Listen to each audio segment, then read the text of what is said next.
Merhaba arkadaşlar, adım Sunay Uçan. Bu Neva kart, devir döküm Neva kombi kartı. Şimdi bunun hakkında size biraz bilgi vermek istiyorum. Bu yeni nesil bir kart olduğu için bunun üzerinde mekanik röleler pek yok. Onun yerine elektronik röle şeklinde dizayn edilmiş bir kart. Bu gördüğünüz röle 3 yollu vanayı kontrol eden röle. Eğer karttan dolayı 3 yollu vananızda bir sıkıntı varsa bu röleyi değiştirmeniz gerekiyor. Bu kartımızın arka yüzü.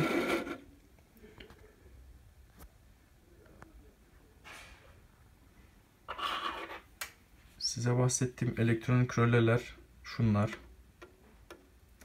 Bunlar sırasıyla fan, pompa, gaz valfi diye gidiyor.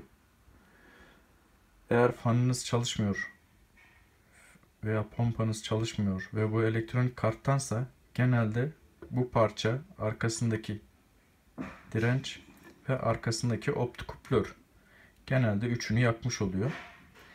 Direnç erken yanıp buradan akımı keserse optikuplörü yakmamış, sağlam olabiliyor. Bunu test edip ölçü aletiyle sağlamlığını kontrol edip ona göre değiştirmeniz gerekiyor. Onun dışında dediğim gibi sırayla kontrol edip hangi parçanız çalışmıyorsa, hangi modül çalışmıyorsa kontrolünü yaparak o gereken parçaları değiştirdiğinizde sorununuz çözülecektir. Beni dinlediğiniz için teşekkür ederim. İyi günler. Abone olmayı unutmayın.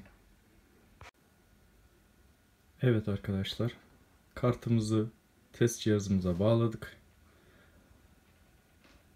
Neva'ların gaz valfi 24 volt olduğu için onu dışarıdan bağladık.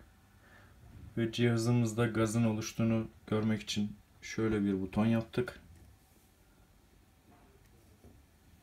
Bununla gaz valfine elektrik vereceğiz.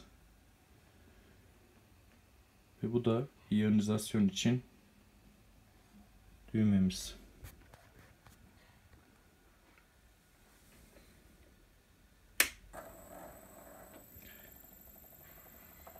Cihazımızı çalıştırıyoruz. Fan, pompa ve prosestat çalıştı.